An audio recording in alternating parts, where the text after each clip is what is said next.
Good morning. Good morning. As all my beautiful people come in, I ask that y'all please like the video for your boy Big Ghost Rider. Welcome, Legal Wars Live on the road, man. On the road. It's your boy Ghost Rider, man. We finna get cooking. I got some news. We gonna have a great stream this morning. Live from Michigan.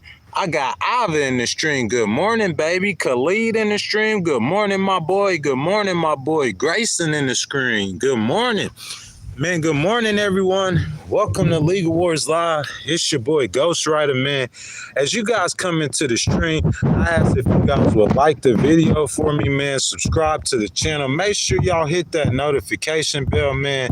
You know what I'm saying? If you guys do not know, Legal Wars Live has been on the road, man. We've been on the road this entire time, man. You know what I'm saying? Doing the thing, man. Today, we're going to be talking about President Trump. He's putting in serious effort to bring peace in the world. You know what I'm saying? I think that is very, very important, and we're going to be discussing it. So as I said, you guys, if y'all in the stream, will y'all please like the video for me, subscribe to the channel, and hit that notification bell, and give me just a few seconds, y'all, and we're going to get started with the content.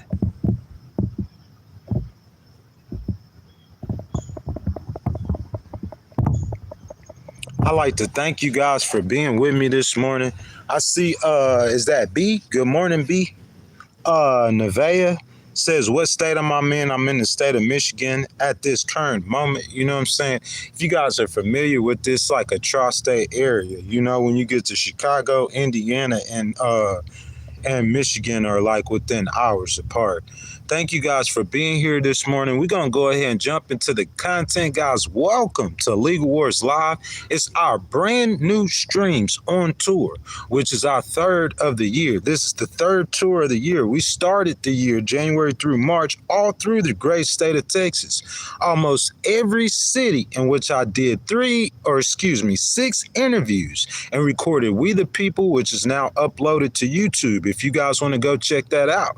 Then in March, I went to Biloxi on the beach where I'm from. I spent about 3 months with my mom, you know what I'm saying, doing live streams and everything like that, bringing you guys content. At the end of May, I went to North Carolina to record the third version of The Pardon and the fourth of Discover Your Passion, 2 vlogs out there for about 7 days. Then I went back to Biloxi, and on July the 15th, I headed to Tennessee for 3 weeks to record We the People 2, which is now available on YouTube. On that same tour, which means this is my 38th day on tour. You know what I'm saying? I headed to Illinois, in which I stayed for 4 days in the Illinois trip. In Chicago, of course, crossed over to Indiana, went to the Indiana Dunes National Park, went to Notre Dame in Michigan.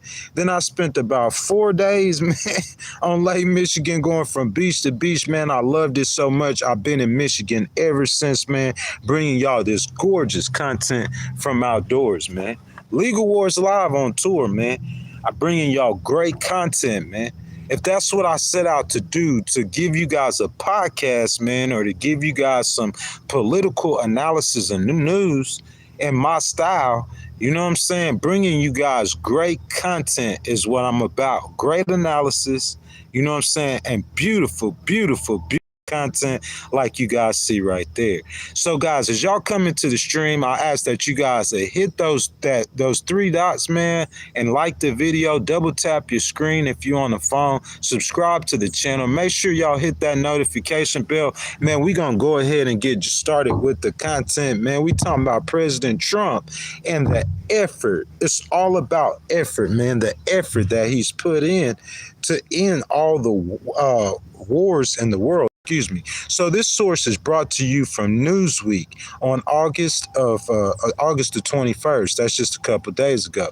President Donald Trump hosted the leaders of Azerbaijan and Armenia at the White House on Friday afternoon, what he called a historic peace summit, which culminated in a peace framework agreement between the 2 long-feuding neighbors. This is what I'm trying to talk to. I can't even pronounce that country, but this is what I want to talk to you guys about, is that we get so focused on the situation that's happening with Russia and Ukraine, and we get so focused on the situation in Israel, which is very important.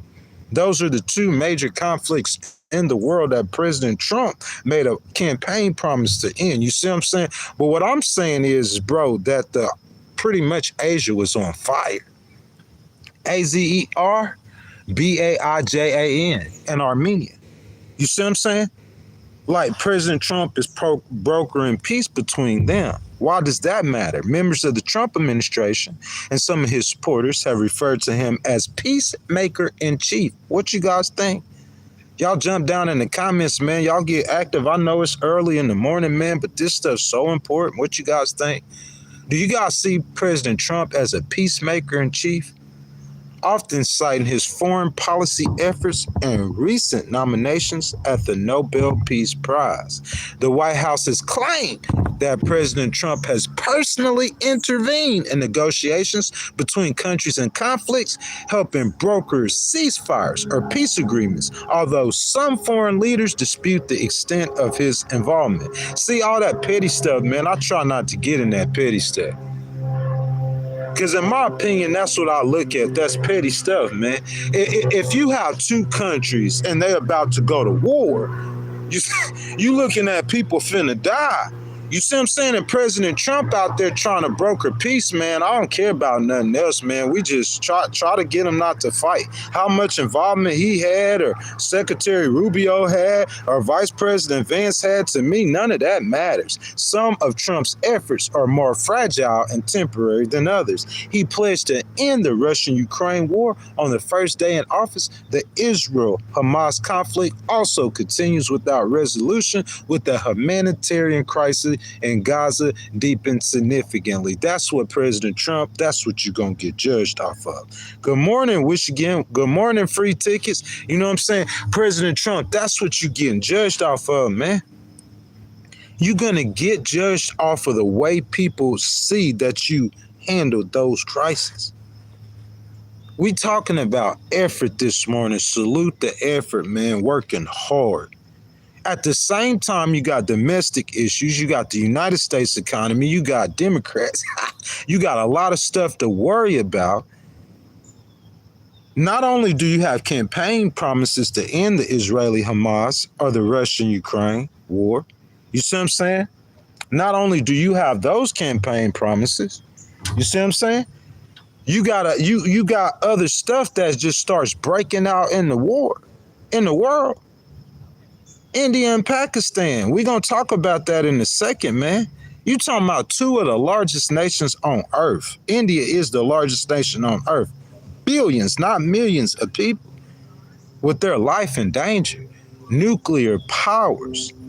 So the effort to maintain the peace in a fragile world, I think, is very important, especially for an American president who the rest of the world looks to leadership on the world stage. In late July, this is a Newsweek story, Thailand and Cambodia agreed to a ceasefire following several days of deadly border clashes that killed 3 dozens and displaced more than 260,000 people, according to the Associated Press. Man, how valuable is peace?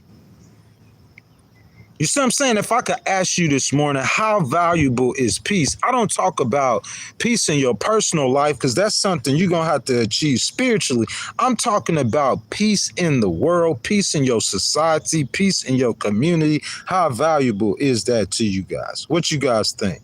You guys make sure y'all double tap the screen for me if y'all have not liked the video. There's 3 dots on the bottom or the top of your screen. Make sure you hit that, or you could double tap your screen if you're on the phone. Subscribe to the channel and hit that notification bell. We talking about the effort President Trump has been making to broker peace in the world. If you look at peace as if peace is valuable, you see what I'm saying? If you look at human life as if human life is valuable, because I could promise you, you see 1.2 million people dead in that plus in 3+ years in Russia, Ukraine. So if Thailand and Cambodia start fighting, guys, it look like it might start raining on our parade, but if it does, you know what I'm saying, we'll just have to seek shelter. Hey, look, if Thailand and Cambodia starts fighting, bro, I'm talking about that's finna be mass casualty. So you talking about human life. Human life. So how valuable is that peace to save those human lives? How valuable is it? I mean, if you could say it's valuable as some money, or if it's valuable, because I'm saying if you put that hustle on to get finances or to achieve wealth, which you imagine that everyone has to do. That's the name of the game in America, free market society. You got to hustle to achieve the wealth. But I'm saying President T, man, he hustling for peace.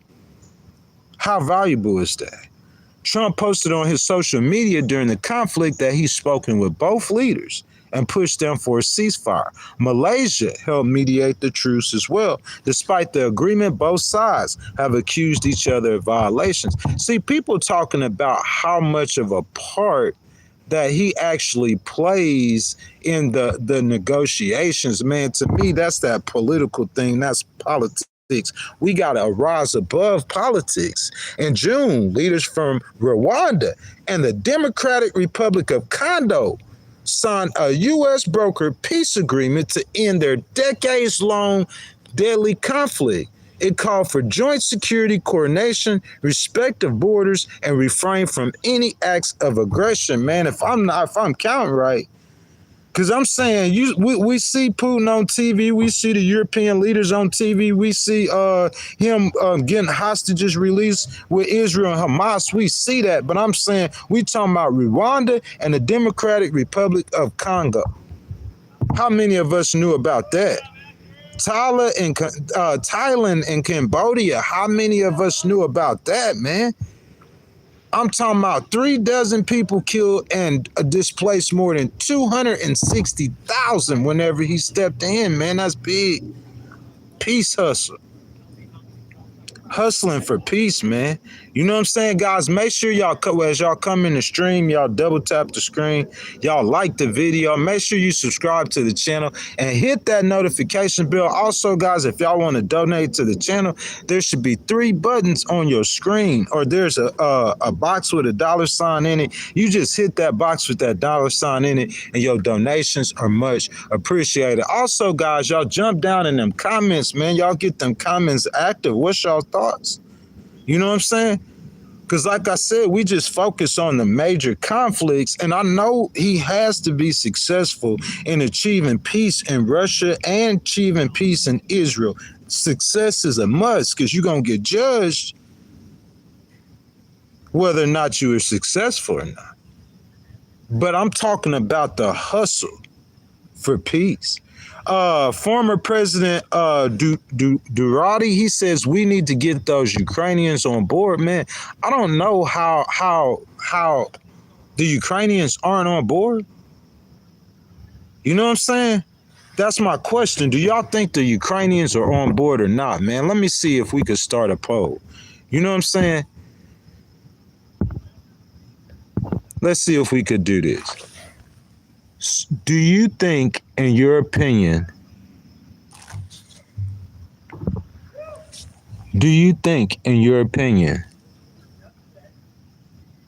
guys, I'm sorry, you know what I'm saying, my voice chat, it be messing up. I was finna start a poll, man. I finna ask the people, do y'all think, in y'all opinion, that President Trump has put in enough effort to broker peace?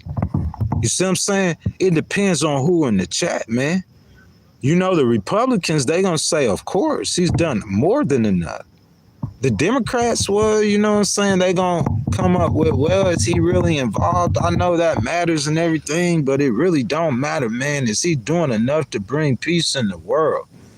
You know what I'm saying? In mid-June, Israel launched surprise attacks on Iran. The Islamic Republic retaliated, although not with the same scale of destruction that Israel continued to strike with. Days later, the U.S. military got involved by bombing 3 Iranian nuclear sites, Fordo, Isfahan, and Natanz, in the largest B-2 operation in U.S. history. Shortly after, a fragile ceasefire was agreed to. Well, hey, they say that's another ceasefire. Israel and Iran. India and Pakistan had a major clash over Kashmir this year, and Trump in May announced on Truth Social a ceasefire between the two countries. Trump said the talks were mediated by the U.S., a claim that the Indian leaders have disputed. That's what we talking about, man. Or that's what some other people are talking about. Me personally, I don't care nothing about that. If he trying to get glory for something that he didn't do, in my opinion, that is irrelevant. What matters is if India and Pakistan has started fighting for real, for real. You know what I'm saying? India's probably just saying that because President Trump or the United States might be on Pakistan's side. I don't know. I'm not even trying to research it, not trying to look that up. To me, it don't matter. Plus, it's Saturday. You know what I'm saying? We just blazing through some great content, man, on this beautiful Saturday out here on this lake, man. This beautiful lake out here in the state of Michigan, man. If you guys have not liked the video, make sure y'all like the video for me. Double tap the screen. Subscribe to the channel. Hit the notification bell, guys. So gorgeous out here, man. More importantly, y'all jump down in the comments, man. Y'all let y'all voices be heard. Republicans, independents, Democrats, it don't matter, man. You know what I'm saying? Do you guys think President Trump is doing enough to broker peace in the world? You know what I'm saying? Is he trying to take credit for things that he didn't broker? You know what I'm saying? That's what others are saying. Many critics have said that several of the ceasefires and peace agreements Trump has championed have proved fragile, with some breaking down or facing violations within weeks of being announced. Other critics have questioned how much involvement the president and his administration had in the negotiations. To me, what that sound like, man, that sound like they arguing on whether or not he should get a Nobel Peace Prize. You know what I'm saying? Supporters, however, believe he should be nominated for a Nobel Peace Prize. What I tell you, the president has been formally nominated by Cambodian Prime Minister Han Minot and Israeli Prime Minister Benjamin Netanyahu. Guys, make sure y'all have double tapped that screen. If you guys have not, there you go. There you go. Subscribe to the channel. Guys, channel memberships are $2.99. Trying to get those channel memberships up. I think our record was in February. We had 63 channel memberships in 1 month, man. Trying to get those channel memberships up. Also, guys, want you guys to donate to the channel. So make sure you guys hit the button with the $sign in it. If you guys want your comment read, you want to start a conversation, you know what I'm saying? Or you just want to be nice and donate, man. I think the donations start at 99 cents. Super chat, super thanks, super stickers. So make sure you guys continue to participate and donate, and I appreciate it so much. So former President Duterte said Trump has to force them. He can't force the violent Ukraine to agree easily. Man, I guess this young man, he has an opinion about Ukraine. You know what I'm saying? Like Ukraine is like a, you know what I'm saying, like a violent nation, or you know, Ukraine is the aggressor or the problem, sir. I just failed to agree with you on that. You know what I'm saying? It was Putin with the plans to take Kyiv. You know, in 48-hour plans to take Kyiv, and he was this close. So Putin is not, I mean, Ukraine is not the aggressor, man. They're just trying to fight for their sovereignty. You know, that's just my opinion. Negotiations are deals that President Trump administration has worked on. We talk about Armenia and is that Azerbaijan? That's awful, bro. He did that one in August, excuse me. You got Thailand and Cambodia. He did that one in July. Israel and Iran in June. Rwanda and the Democratic Republic of Congo also in June. He doubled up in June, and India and Pakistan in May. I mean, however much credit you gonna give him for doing that, I'm saying those are 5 legitimate conflicts that could have been a whole lot worse that are not. And he was involved in some sort of talk, someone in his administration. So the level of credit you give him for brokering peace, I understand. Like, it's like if you say you do something or did something that you didn't really do, I mean, I understand that's like a little disingenuous, but I'm saying those are 5 conflicts that you could say somebody from his administration, right, put their finger in it. I mean, to think in 4 years for a president to do that, that's pretty astounding. But to do that in 6 months with all the other work that he's been doing, man, it's absolutely amazing to me. It really is. And it's all about peace, in my opinion. It's about peace and prosperity. In my personal life, I'm a fighter. That's what I do. But even as a fighter, I have peace in my life, in my heart. So in the world, man, we want peace and prosperity. We don't want people to be getting killed senselessly and endlessly. So guys, make sure y'all double tapping that screen. This is a news week article from August, you know what I'm saying, 21st, couple days ago.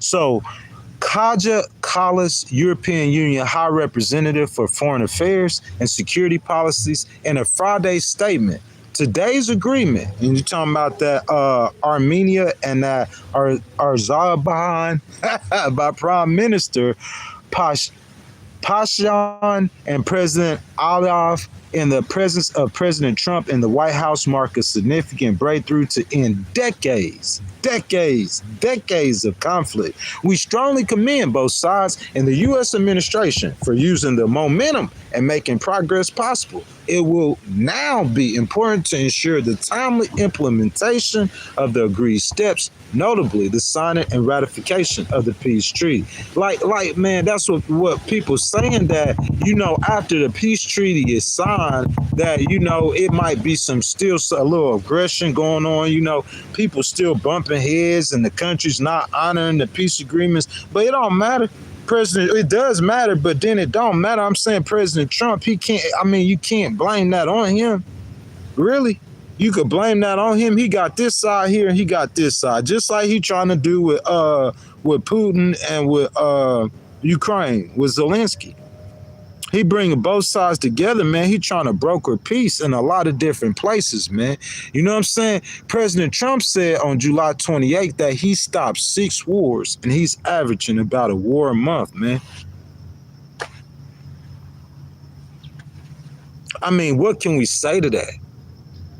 I mean, I understand if you a Democrat, it's your job to press that, to check that, to whatever that. You know what I'm saying? But if you're an American or if you're an independent and you're actually above politics, you know, you see the left fighting, you see the right fighting, and you like, man, I ain't trying to be in this squabble, because it's just two brothers fighting. It's two wings of the same bird. If you look above politics and you looking down from above politics, man, and you see somebody making an effort and a hustle for peace, that's what we talking about.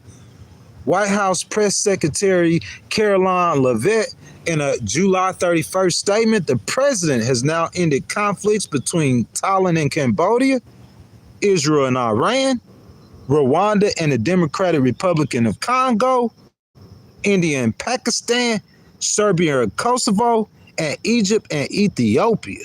This means President Trump has brokered on average about one peace deal or ceasefire per month during his 6 months in office. Man, I know a lot of Democrats probably not going to like what I'm finna say.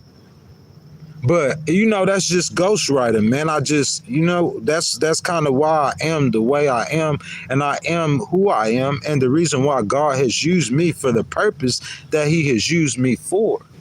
And I talked about it today on Instagram, to be able to embrace that purpose, the good and the bad. Because the things I do, it's a lot of bad come with it. But, man, I'm not going down no rabbit holes. I'm going to stay on point. And I'm going to just let you guys know that, man, like, you know, in this kind of game, man, to be able to look at that chessboard from an independent perspective, or a perspective of not taking no sides, looking at that chessboard, seeing that he's averaging about a peace deal a month, man, that looks like, man, he out there hustling for peace, man. That look like he's out there working for peace. This country, that country, he's on. And not only this, is it look like he's working for peace. You know what I see the most in that is leadership. Bro, you cannot argue and say that is not leadership, bro. That is the definition of leadership. Look, I'm the leader. Just as if he was a leader in Trump Towers, and if he's a leader, nah, y'all don't like that. Y'all trying to make me some leader and make me something. I'm not going to do that. Y'all can't do that to me, man. I'm just serving God's purpose. I'm not trying to stay humble or none of that. I'm just going to serve God's purpose with my head down. I'm not trying to lead no people. I'm not trying to be no speaker or get no power. God's just put me in this situation. And he's using this situation to raise me up. But I'm not trying to personally move forward with anything in my life but to serve the purpose for which he created me in. So y'all understand that.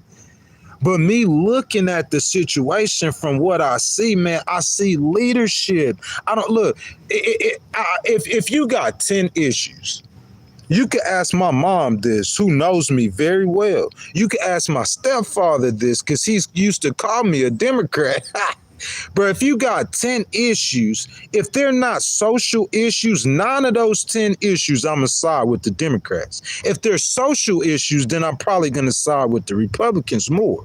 You see what I'm saying?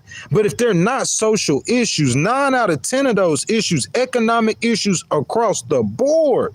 That's why Big President O is my boy.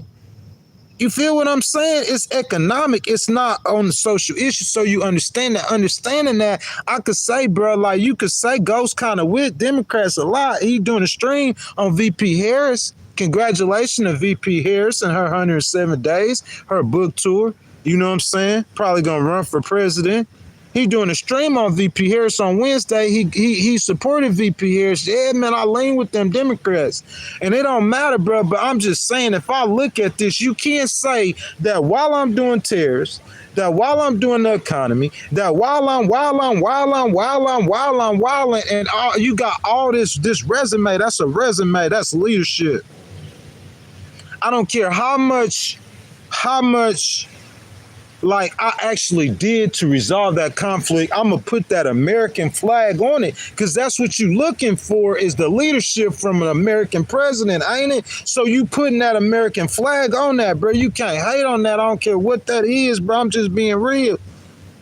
You know what I'm saying? I talk about the checks I got from the U.S. Treasury, man. You feel what I ain't thumbing my nose, but I'm saying that'll lead me to be a little bit more biased, and I need stuff and depending on stuff from the government. But, bro, there's times when I be looking at to get at President Trump, because I don't think it's right to just be on somebody's side. You need to tell the truth, but I'm just saying, man, hustling for peace. You can't say that he's not hustling for peace. This is what the Cambodian Prime Minister, Hun Manut, said according to, you know what I'm saying, Newsweek. This is but one example of President Trump's exceptional achievements in de-escalating tensions in some of the world's most volatile regions. His consistent pursuit of peace through diplomacy aligns perfectly with Alfred Noble's vision, honoring those who have made outstanding contributions to international fraternity and the achievement of peace. The leaders of Armenia and Azerbaijan on Friday signed an agreement aimed at ending decades of conflict. The agreement pledges to create a major transport corridor in the region that will be named the Trump Route. Think about that, man. You got to stop for a second. We in Armenia, boy. You hear me? Armenia. And they finna build a corridor between two countries that's been arguing for decades, and they calling it the Trump Route in Armenia. Just how I'm struggling to pronounce that second country, Trump and Route, those are American words. I'm talking about, imagine you putting as an American president, you got they name in street. It's not uncommon, but I'm just saying, man, he hustling for peace. We concentrating on Israel and we concentrating on Ukraine, and we talking about Russia and Ukraine right now. And I'm saying that's where everybody's vision is on, and I understand that because those are the two campaign promises. But I'm saying you working for peace, hustling for peace. President Trump got a plan for the entire world. Real talk economic plan. You can't see it. It don't take a genius to be able to see it. Look at all the individual deals he's making with these countries. Individual. With any country in the world, he could do that with Russia too. You know what I'm saying? The American economy, the American dollar, as a businessman, he's utilizing that to the fullest extent, putting away the politics to the place to where it hurts, to where you destroying 500 tons of food and you stop helping in these poor countries that need the help, he done turned America to a full-fledged business, man. Right, wrong, or indifferent. You got to understand a independence mentality. I'm on the east side or the west side. I don't know. The east side of Michigan. On Lake Michigan. I need to get to Detroit. Okay? It's about 5 ways to get there. A Democrat, if he want to go on this route, if you go anything outside that route to a Democrat, you going the wrong way. You see what I'm saying? For a Republican, if you go anywhere, you going the wrong. But see, for independent, we looking at, bro, it's 5 routes to Detroit. It's routes besides a Republican and an independent route that they could take. That's how we look at it. You feel that? So I don't care which route that he takes. You could ask Ghost if I was giving advice. I got a route, but my route might not be the right route. He is the duly elected commander-in-chief. Elections matter. He won. So that's the route he take. All that matters is if he achieves the peace that he said that he was going to achieve in his campaign. But what I want to say is that, bro, you got to commend the man for running around trying to get peace deals. You feel me? Trust me, man, there ain't nobody else that would be more willing to get at big president. You feel me? That's just who I am. But if you wrong, you wrong. And if you right, you right. And if I see things in the administration or if I see things that look questionable to me, I'm definitely going to speak on it. That's how I get down. But, man, I got to call it like I see it and being truthful. That's just who I am, man. You know what I'm saying? Regardless of how hard that is or regardless of how, you got to separate your feelings from facts. You see what I'm saying? Like, whenever I look away from this Newsweek article, you could say that I'm putting my feelings in it, analysis. You could say that, but my analysis, y'all could judge for yourself. I ain't got no bias. Every article that's written, you got some kind of bias. You see what I'm saying? There's some kind of bias in every news article that's written. I'm just saying Ghost ain't putting no bias in his articles. Y'all make sure y'all double tap that screen for your boy. Like the video. That's the goal. At the bottom of the chat down there where my boy former President Duterte comment is pinned, there's 3 dots. Y'all hit those 3 dots, man. Like the video, subscribe to the channel. You know what I'm saying? Make sure y'all hit the notification bell. I thank y'all for those likes. I see y'all liking the video right now. Most importantly, man, y'all down in them comments, man, y'all let y'all voices be heard. What y'all think? You know what I'm saying? I don't think you can argue whether or not the hustle is there. Whether or not he achieves it, you could press on that. The way he goes about achieving it, I don't press on that. The Democrats and the Republicans, that's they fight. But whether or not he achieves peace or not is what matters. But what I'm saying is you right now, like there's no way you can get upset with the situation right now. Because, yeah, day one, I promise day one, yeah, day one, it ain't. But there was some conflicts day one that when the conflict arose on day one, that India-Pakistan conflict could have got bad. It could have got ugly. And you putting out fires, man, I'm saying that the Hamas and Israel, the way President Trump gonna have to get to a realization that Benjamin Netanyahu's just gonna have to realize that you're not gonna be able to totally defeat Hamas. That's a historical fact that I'm speaking. How many decades have the Christians and the Jews or the Crusaders, same thing, study your history, the Christians, the Jews, a combination, or the Crusaders, for how many decades have they fought against the Muslims? They don't fight in America. So President Trump was, if you could somehow, but that's an ideology thing, BB. You're not going to be able to stump out Hamas. We learned that. President Obama taught us that. So a lot of people call him the war president, but President Obama taught us that you can't stump out Hamas, and he taught us that, bro, in the situation. I mean, yeah, in the situation, the conflict that America had, man, in the Middle East with the Taliban. You could get rid of the Taliban. As soon as you think you got the Taliban decimated, here come ISIS. You see what I'm saying? It's the train of thought. It don't matter. The train of thought could be in a female who don't have no gun. She ain't finna go fight no fight in the Muslim world. She's staying in the house. But she telling them babies that she raising. It's that train of thought. So when them babies get older, they gonna act on that hatred.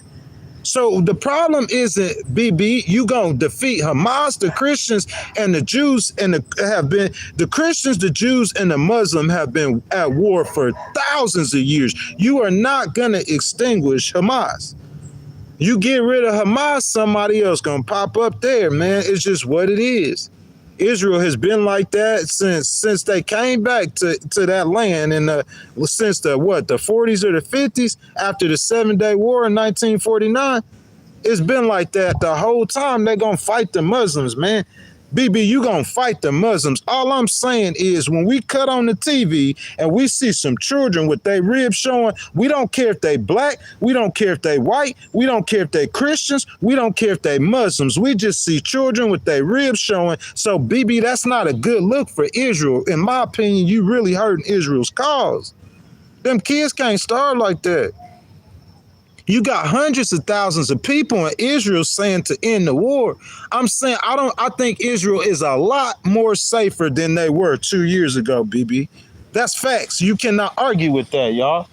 You know what I'm saying? That's the wake I thought it was right. It's the 10,000% facts today. Israel is a lot more safer than that. So President Trump, in my opinion, that one is the easiest one. That was one of your biggest campaign promises. You just gonna have to get on BB, and you gonna have to put your foot down with BB and just tell him. I know, BB, what they saying about you in your own country was the facts is that you are facing corruption charges, and they saying this is what the Israeli people saying. We did a news story on this a couple weeks ago. They saying that he using this war to not face that corruption trial. That's what they saying, and now they out there by almost 1 million people in a nation of 9 million people, over 1 million people out there protesting. President Trump just got to tell BB it's time to call that one to a halt. Next time they crank up, if they gonna crank up in my administration, which I doubt it, I think if he get peace in Israel, President Trump ain't gonna have to see nothing else. I don't think none of them else. Once that peace deal come, Hamas, they gotta lick their wounds, all of them. Putin gotta lick his wounds too. That's what I'm saying. Once he get the peace in them conflicts, I think that's it for his administration. The next president might have to worry about it. I think that's it. So Israel's a big one. The Middle East is a big one. Usually if the rest of Asia is quiet, there's always conflict in the Middle East. So to me, if he get that peace in the Middle East, he well on his way. You got to tell BB, like, we got to shut this one down, brother. You feel me? So this is a CNN article, It was published on August the 21st, the latest on Ukraine and Russia. President Trump on Thursday approved to offer a rationale for Ukraine to go on the offense against Russia. Yeah, notable rhetoric. Yes, the momentum around peace talks has stalled. President Trump should have been done that.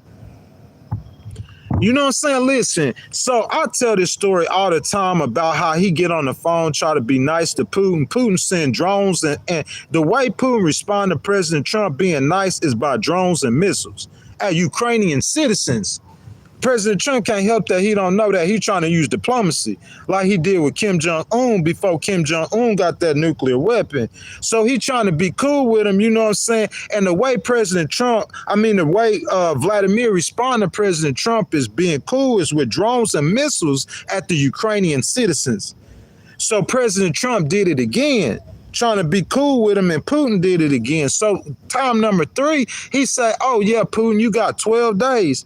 Putin picked up the phone real quick. I want a summit. You see what happened when you get serious with him, when you get hard, that's how it works. You got to stop being cool with him. Yeah, Ukraine go on the offensive. I mean, he need to strike fear. He need to strike fear. Putin don't understand nothing but violence.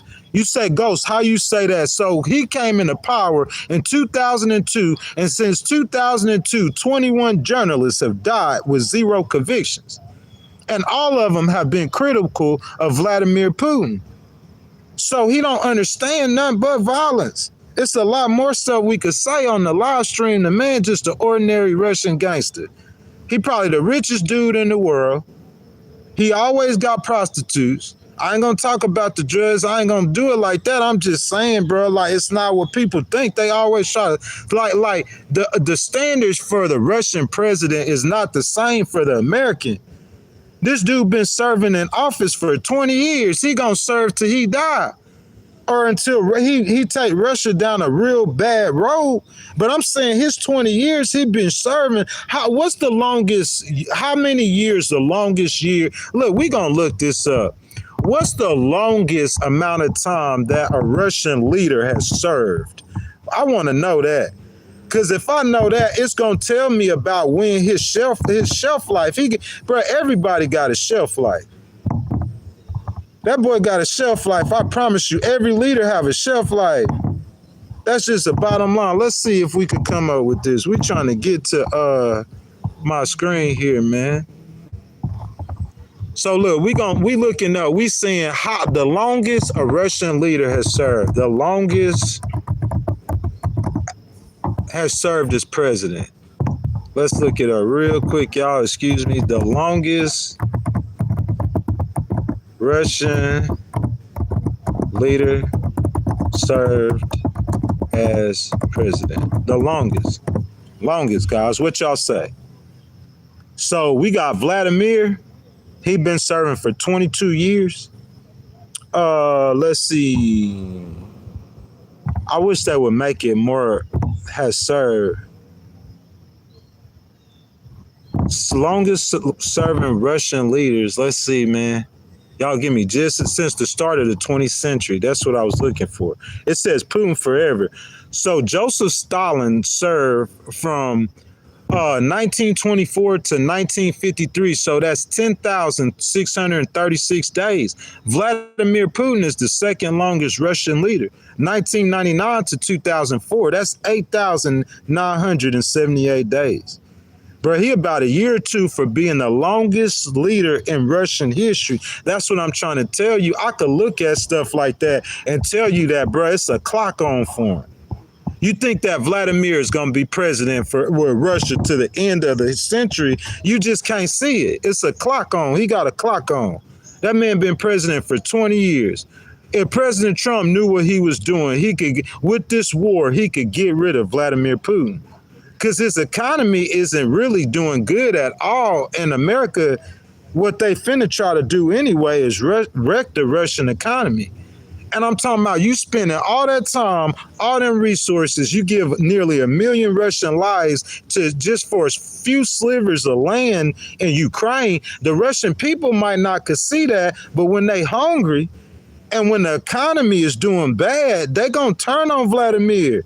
And I'm saying if you just looking at history, Stalin was probably the most notable Russian leader in the history of Russia. And he only served for Vladimir's right there on the edge. But I'm telling you, them days is coming close. They coming. I'm talking about 20-something years he done served, man. They coming. It is very hard, if not impossible, to win a war without attacking an invader's country. Man, that don't sound good for old Russia. Because it sounds like President Trump is with the Europeans. And you know what the Europeans want? They want to finish this war and they want to defeat Vladimir. I could promise you one thing. A total defeat, that's the end of his time as the Russian leader. And you'll see a new Russian leader. President Reagan did it. You see what I'm saying? President Reagan did it, didn't he? Didn't President Reagan do it? It's the same thing. President Trump, same situation. I'm going to stare you down. Look, President Reagan did it when it was the whole communist empire. But I'm saying President Trump, he ain't got no communist empire. But the last 20 years, that boy been in power. He been trying to get that communist empire back up. He been trying to reunite the USSR, so you might as well say he got Soviet intentions. So President Trump, if you want to finish off the job that President Reagan did, because what happened is Russia just put KGB, they basically just had plans to reunite the USSR. You know what I'm saying? That wasn't what was told to President Reagan. And about time you get Boris Yeltsin in, the old drunk. You know what I'm saying? I guess the Russians was like, this democracy thing ain't working because our president is a drunkard. So we going to go back to get that KGB thing going for us. We know, KGB, old Putin, he ain't going to be up there acting stupid. And he going to have the Russia's intentions and Russian power in his mind. In the last 20 years, Russia has been aggressively fighting its neighbors, aggressively trying to. What y'all think? Y'all agree or disagree, man? It's a lot of people in here, man. I appreciate the love, man. Y'all make sure y'all double tapping the screen for me, liking the video. Lachey Butler, good morning, baby. How you doing? She's saying you're telling us about everywhere else but the United States. Baby, I'm sorry. We talking about foreign policy this morning. You know what I'm saying? Listen, it is so important, in my opinion, for what President Trump or what any American leader does on the world stage. You want your brother and sister to be in Iran? How many of us want our brother and sister in Iran? Because I'm saying that was very feasible about 2 months ago. I'm saying we overestimating the power of the Republic Guard or whatever. But I'm saying, like, you talking about 2 months ago. I mean, some of us thought that was possible. We've heard the weapons of mass destructions and drop bombs, and then you fighting a war for 20 years. We've seen that script so many times. I'm talking about we seen the script. You saying I'm gonna destroy 500 tons of food because it's too expensive, but you gonna drop $1 million bombs. Oh, you'll drop $1 million bombs, but you don't want to feed no kids. I don't understand all that stuff, Big President T. But hey, that is what that is. But I'm saying, don't act like somebody's saying that. How many of your kids, your kids, your cousins, your uncles, your mamas that went to the Middle East before? Don't act like I'm sitting here talking something foreign. How many of y'all people that been in the Middle East before? Don't act like I'm talking. It ain't like we went over there and fought one war, dummy. You the ones, they the ones stupid. We went over there in 1990, what, 91, 92, 93?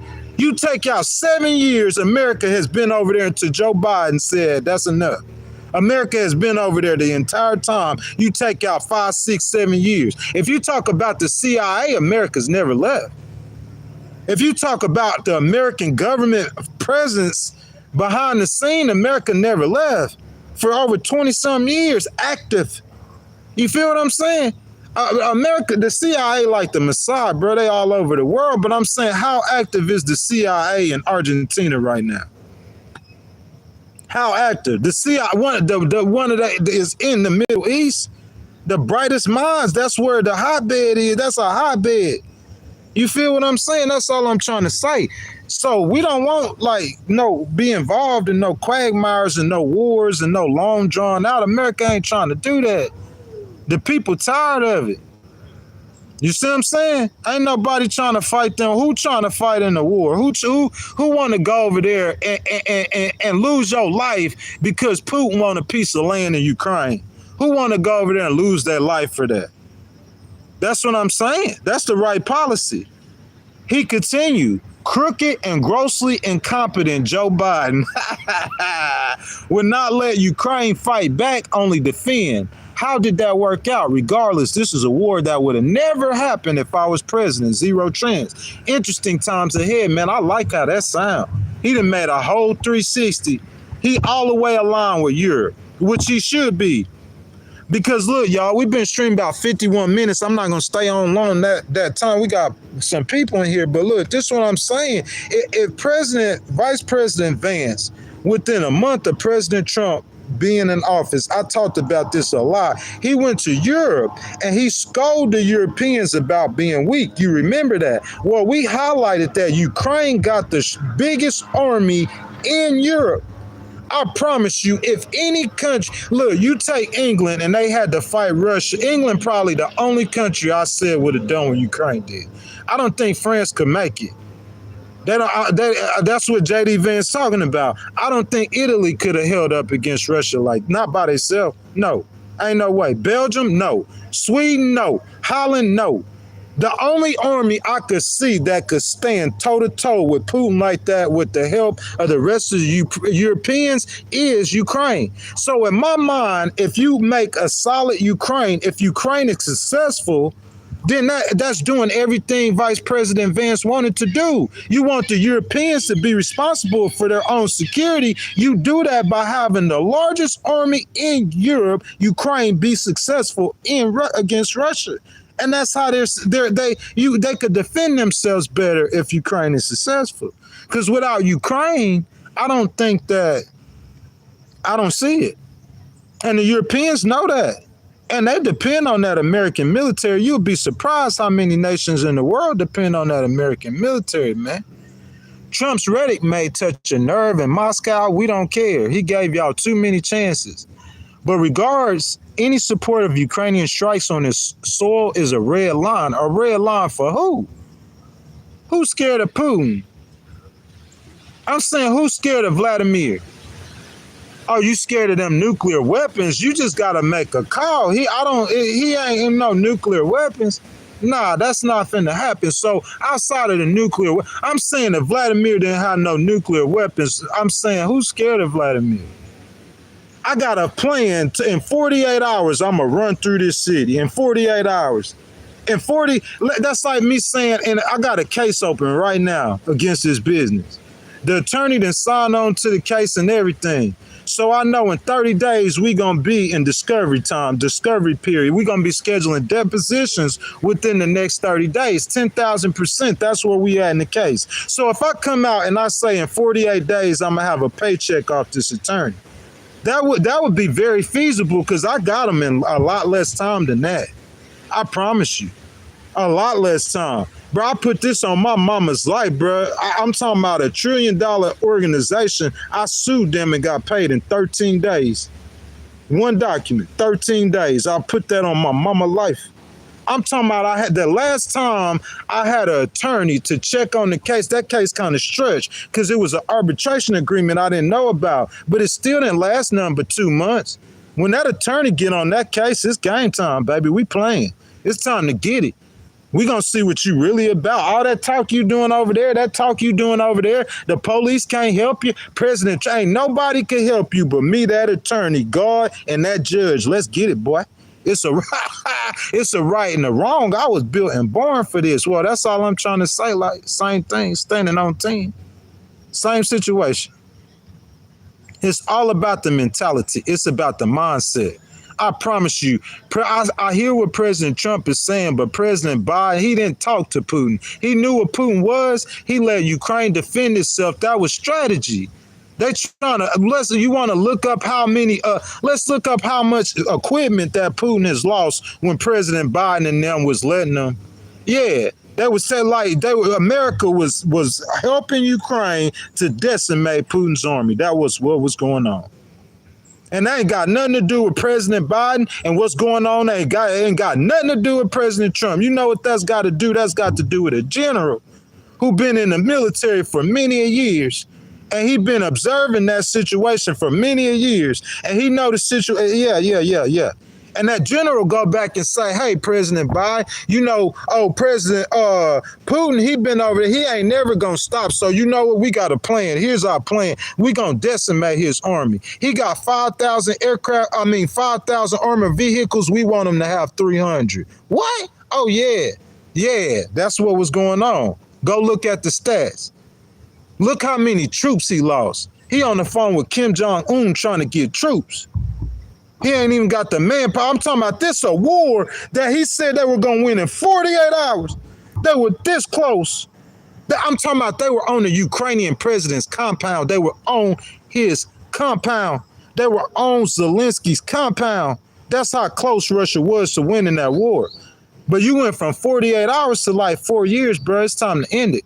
It's peacetime. That's what the general's saying. The same generals that told President Biden, and President Biden, that's just his style.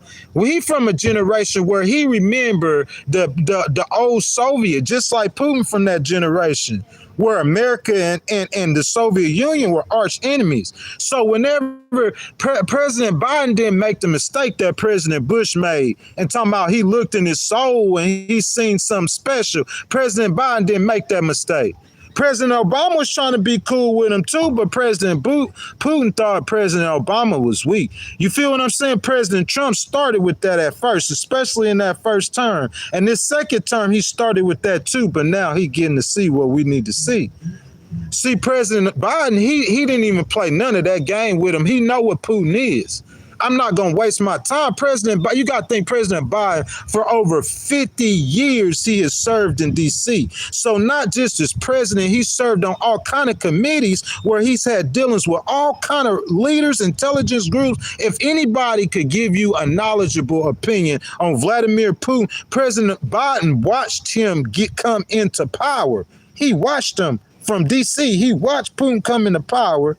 It's that old Soviet, so I could see the way President Biden, you said he ignored him. Nah, I mean, he let him just I'd have dealt with him the same way. I wouldn't have had no conversation with Putin. The generals told me they want to decimate his equipment. Okay, so I know I got to do this. So I'm not finna be on TV playing no game with you. I know what you are. You ain't nothing but an old Russian gangster. So I ain't got nothing to say to you.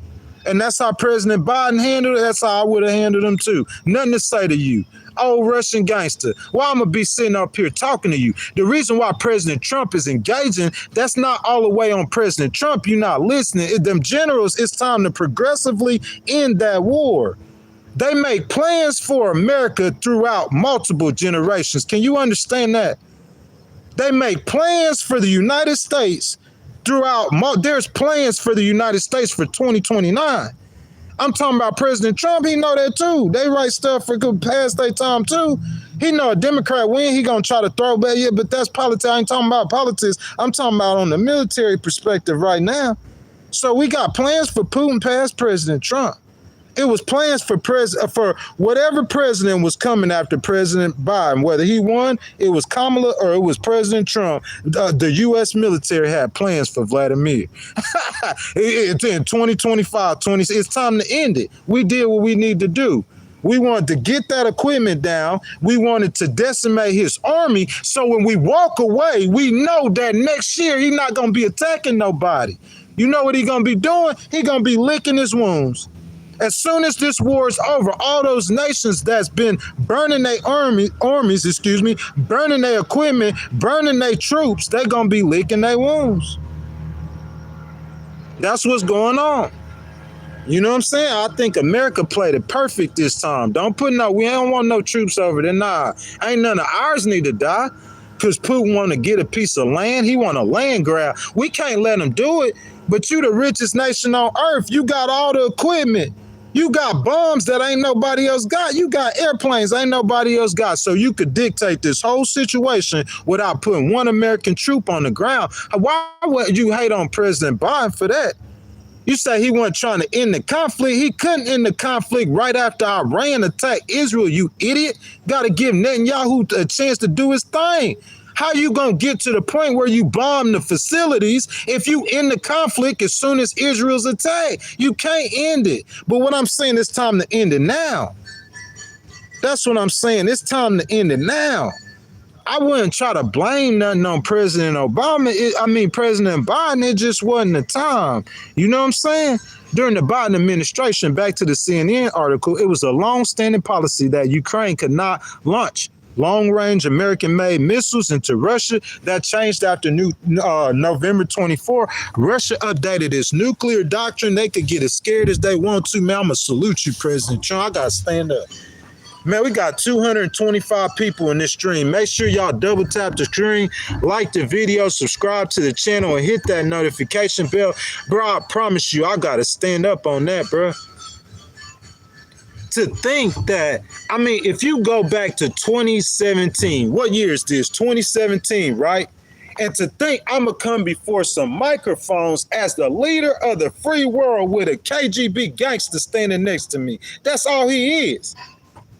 You can say you don't trust the intelligence reports, but the CIA know what he is. All you got is a Russian mobster standing next to President Trump. And I'm going to come before the microphones and I'm going to say something about the FBI and the intelligence community. What? I mean, I'm saying, President Trump, you kind of walked into that one. Because I'm saying, if you're talking about your own intelligence community in front of the whole world, sitting up here next to this gangster dude, and you going against your own kind, I'm saying you walked into that.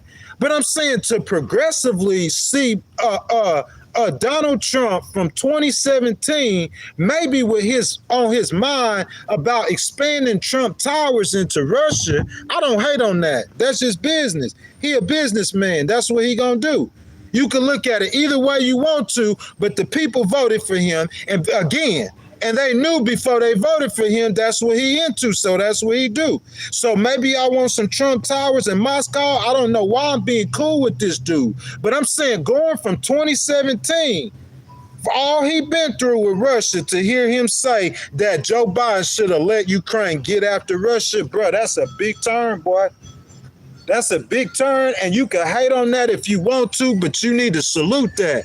Because I guarantee you right now, if you go to Hakeem Jeffries and you ask him where the party stands against Vladimir, I guarantee you they're going to say what he just said right there. Bipartisan. It just got to bipartisan. And I'm not going to hate on him from using diplomacy. You see what I'm saying? Every President Obama tried diplomacy with Putin too. That's not him doing that. That's the military. That's what I'm trying to tell you. They advising him. Y'all see what these politicians doing on TV and you don't understand what's going on behind the scenes, boy. They getting advice. He ain't finna. How is President Trump gonna go against one of them unless he no. He gonna go against a general who been they done been serving over there. You don't think they got a commander over there? You aware of that, right? That boy know everything going on the ground over there. He over there. The only way President Trump knows because they coming back and telling him. That's the only way he know. So when you come back and tell me I could do A, B, or C, and this dude thinking you saying you could do A, how you gonna choose B unless you got somebody who counter him who knows like he know? Because President Trump don't know. What President Obama know what's going on in Afghanistan in the war? He don't know. Them people coming back and telling him, and he got to pick and decipher and that could cause life. Yeah, that's the game. That's what I'm saying. So you talking about the same group of people advising every president. So y'all don't look at it from a political thing. What happened was in America's best interest under President Biden.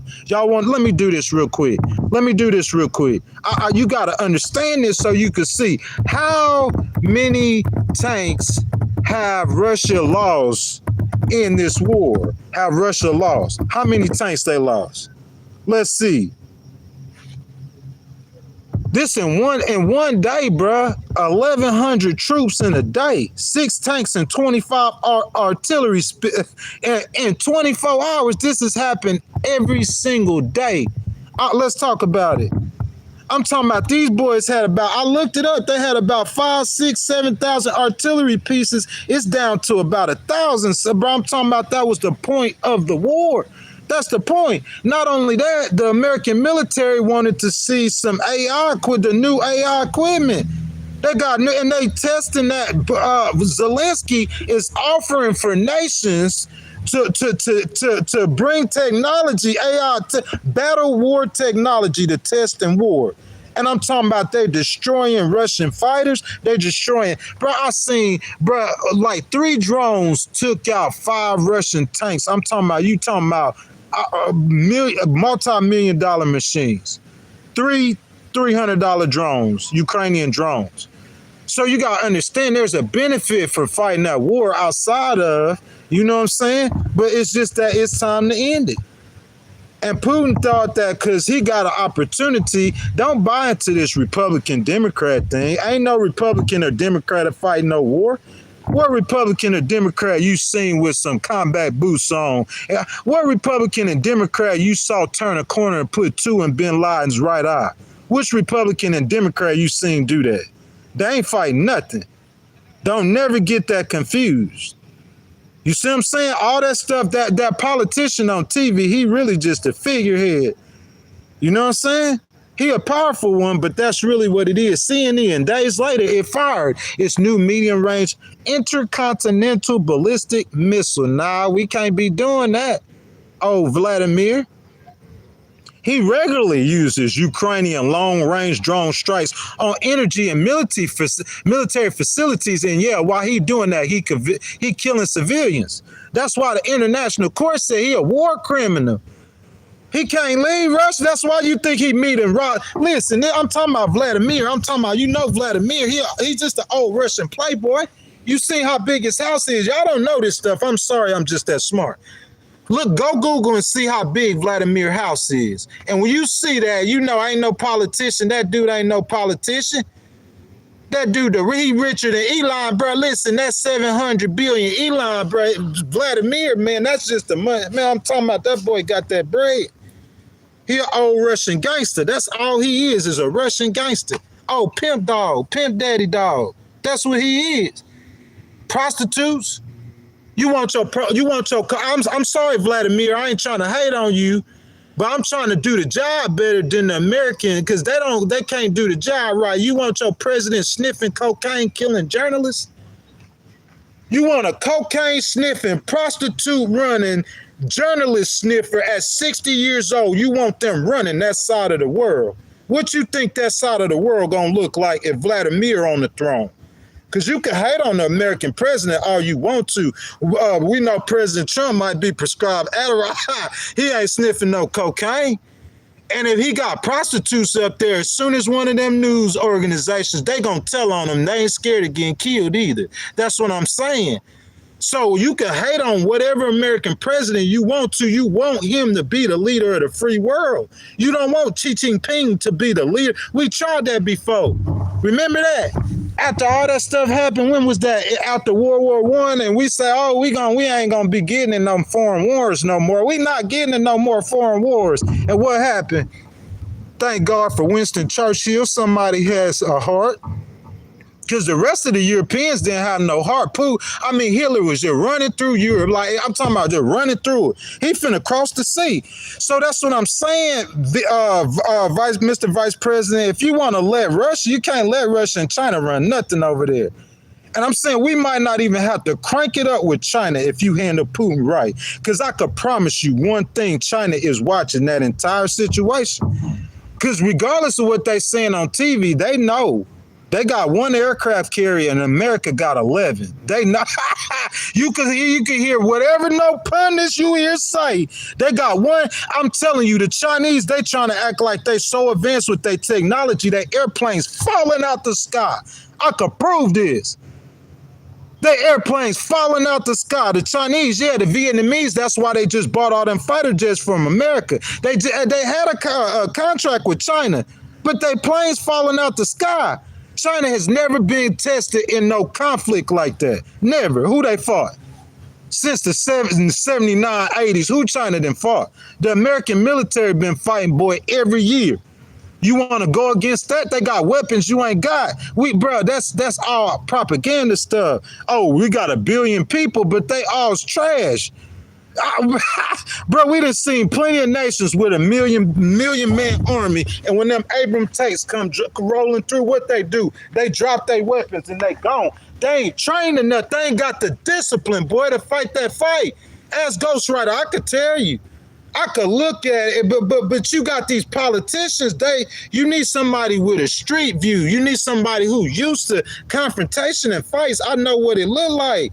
I know when somebody playing chicken.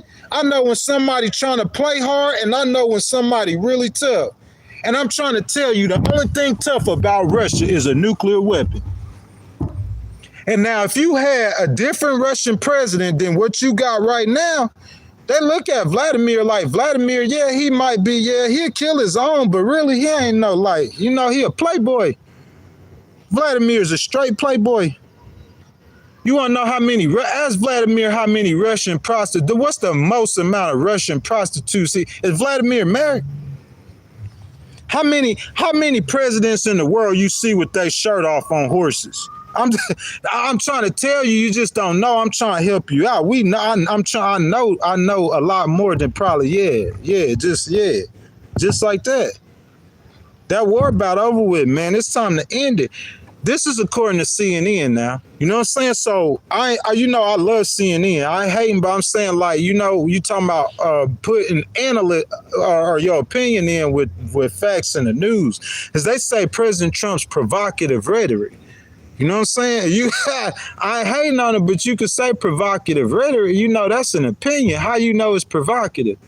Because I wouldn't say that's provocative. Not in my mind, as many chances as he's giving that dude. Look at all the stuff President Trump as a human being has went through on his own personal life over Russia. In my mind, it's like, why I'm standing here and protecting this dude? Bro, these people done try to kill me. They try to put me in jail. They put me on trial 18 times. They done locked up. But y'all forget about Paul Manafort. That boy went to prison. Oh, yeah. Yeah, some of them went to prison, boy. Real Jared Kushner got charged, bro.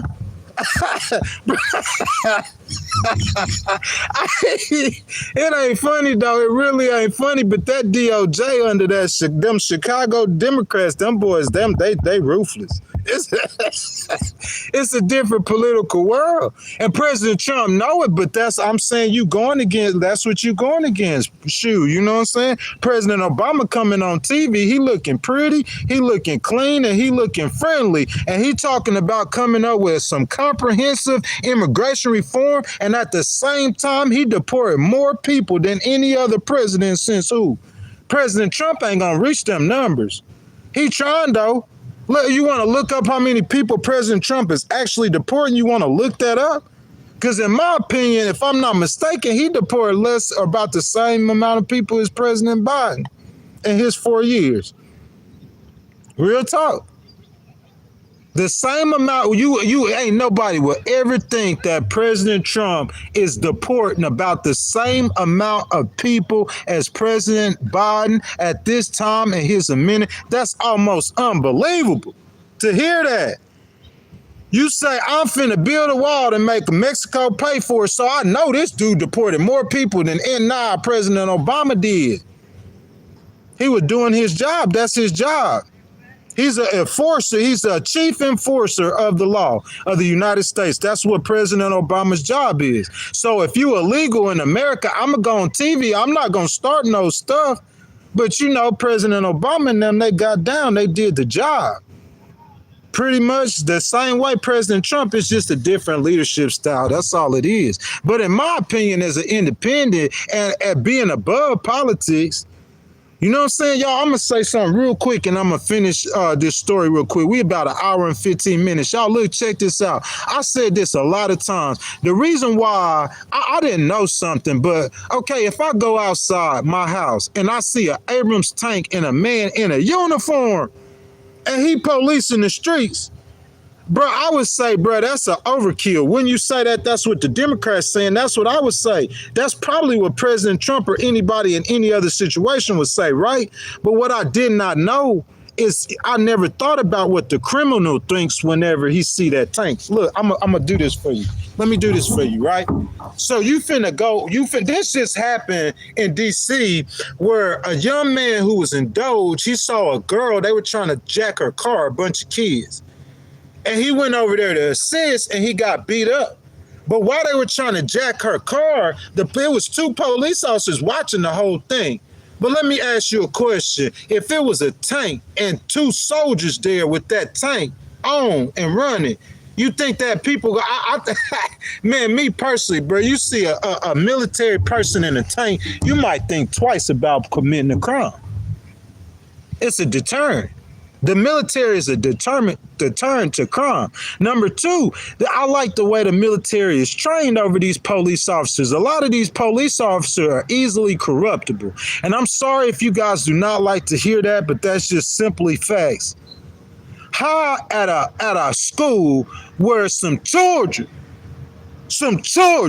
are getting slaughtered, Bro, it get me so upset, bro. I get so mad because you walk around with that self-righteousness and that self-justice and you grimy as dirty as you want to be.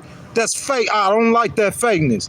But you letting some children in there getting slaughtered and the police just standing outside. They not going in. What you think going on with that? I guarantee you it's not one of them police with a gun that's scared to go in that building. I could promise you that. They've been trying. Ain't not one of them scared. I could promise. It's not the police. It's not the officers. It's the structure. It's too easily corruptible because it's too political. That's facts. The police department is too political. If you know any rich people, you know this. If they got a problem with you, that's their tool. The first thing they gonna do. And the police gonna cater to the money. That's how Jeffrey Epstein walk away with bro, I get so crunk about this. And I'm not backing down because it's a incredible flaw in your society. And that's why when you talk about using the military, we got to look at other things. What you know with the mess. Look, let me explain something to you so people can understand this. So, what's the last Mexican dude that just got arrested? I forgot what his name is. It been so many of them. You see what I'm saying? So the last one, whenever he was being pursued by the Mexican authorities, what happened is he ran into this county. It was him and like two dudes. And he ran into this county, and the sheriff, they caught him dead to rights. They had him dead to rights. I'm talking about, bro, this boy done broke out of jail. The whole world looking for him. He the leader of the cartel, the biggest thing since John Gotti, and the Mexican police got him. A regular county got him dead to rights. You know what he did? He gave him $5 million, not no pesos. They in Mexico. He a cartel leader. He got the bread. He gave him $5 million. And he walked out. You know who ended up catching him? The Mexican military. Them federales come, they understand. That's what I'm saying. You got a local police department is plugged into that community. So if that community, whatever way that community sway, that police department, the law don't sway. That's what you don't understand. The words on that page do not sway. So the police department ain't supposed to be swayed. When you see a military don't sway. I swear to defend the Constitution of the United States against all enemies, foreign and domestic. I don't care who you are. That's how you train. I know. I served in the United States Army. I understand the training. And I watch these police officers, bro, it's not the same. If I'm on duty and I'm a soldier, I guess it's just the nature of the job that you're doing in the military. It's just so dangerous. If I'm on duty as a soldier and my E5 come around the corner, see me, hey, listen. Let me know. Let me take that back. Sergeant Bice, I'll punk Sergeant Bice. I ain't gonna lie, that's probably why I got in trouble all the time, because I used to try to punk Sergeant Bice. He had some big old bifocals, bro. He a little short, skinny dude from Kentucky, bro, but he stayed on my head, though, bro. But I used to raise my voice at him and stuff like that. He go tell my E7 was like, bro, I put on everything. He like 6'4", 5". He weighed 3 something, but it's solid muscle. He like a bodybuilder, bro. For all scared of that E7, though, he went and tell my E7 on me, bro. Real talk. But I'm telling you, that's how that military is. Just a different situation. It's just a different thing, bro. I'm saying, like, we should consider. Ain't nobody want a nation ran as martial law, but I'm saying you can correctly train. And you could bring crime down. Because I'm saying, bro, there's no way in the world. I mean, politics aside, you're going to say these cities have not been dangerous for decades. And you can make as many excuses as you want to. You've been making an excuse in 1980, making an excuse in 81 and 85 and 90. These cities, it ain't changed. Them cities been dangerous. And it ain't just Chicago. I ain't talking about Washington, D.C. Memphis, #1 on the list. Memphis, Tennessee. Most dangerous city in the United States. Send troops to Memphis. You feel me? Send troops to Memphis, #1 on the list. St. Louis, Missouri. It's been that. I'm talking about been that. They got 3 cities from Louisiana on the list: Monroe, Alexandria, New Orleans. New Orleans been that. You ain't talking about no troops to New Orleans. I'm saying you can't just send troops to the big blue cities if you want to keep Americans safe. If I'm an American and I want to say safe, and I say in Alexandria, Louisiana, per capita, they got 5 times the violent crime per capita in Chicago. It's only 40,000 people there, 7 million people in Chicago. But what I'm saying, per 1,000 people, they'll have 5 carjackings in Chicago, and per 1,000 people in Alexandria or Louisiana, they have 25 carjackings. So you more susceptible to become a victim of crime in that small town. So if I'm in small town America, I don't get no troops. I can't stay safe. Only in big cities. See, that's politics. You got to rise above politics, man. I can't play no politics when you talking about if you don't really care. If we really don't care and we just playing, that's different. But I'm just saying, when you let Jeffrey Epstein next time, just let him come chill with, you know what I'm saying? Because I'm saying, the people who care would do something to that boy. If you don't care, you think because he got money, he allowed to molest children. Well, drop him off on the south side of Chicago. We gonna tell you how we feel about that. Drop him out there by himself and let us know he a known, he done been right, and you gonna sign a piece of paper and let him go because he got money. You gonna lose your society doing that. I promise you, that's how the society's gonna fall. Guys, man, we got about 160 in here. I got a donation early. I appreciate that. That's my fault, man. I probably could have stayed on that donation, man. I'm going to get back to that. That's Job for 9. I appreciate you, sir. He said appreciate the content. No problem, man. I tell people all the time, man, I love my nation, man. You know what I'm saying? I study political science, bro. I study history. I got a degree as a paralegal tech. You know what I'm saying? I want to appeal in the U.S. I'm an authority on the side. I'm an authority to advise on politics. If you listen to me talk, you can know I know more than this dude know what he talk. That dude on TV, bro. Because I don't play them games and I'm just going to tell you the truth. Listen, if you say something, I appreciate that too, bro. Listen, if you say something about somebody and if I hear somebody saying everything bad about somebody, that's how I do. I'm going to break it down in real life. I'm a litigator, bro. I argue cases. There go another donation. Appreciate it, Job for 9. That's a $5 super chat. He says, I really appreciate the content. No problem, man. I'm going to bring it on. You feel what I'm saying? Because I love my country. I don't care about Republican and Democrat. See, when they understand that, they just let me speak freely. They let me speak from the heart. Because if you let me speak from the heart, he going to know the vibe of the country. When you finna bomb Iran, bro, I was all right on President Trump. Yeah, I like going ham. Because I know what that means. We done seen this playbook before. I'm old enough to remember. Dude coming on TV telling us that he got weapons that he really don't got and you never found. And I love President Bush to death, my whole heart. Real talk, Texas. That's what that is. But I'm just saying, you gotta see things from the perspective it is, not from your bias. If you look at it from your bias, you're gonna be wrong against me every time.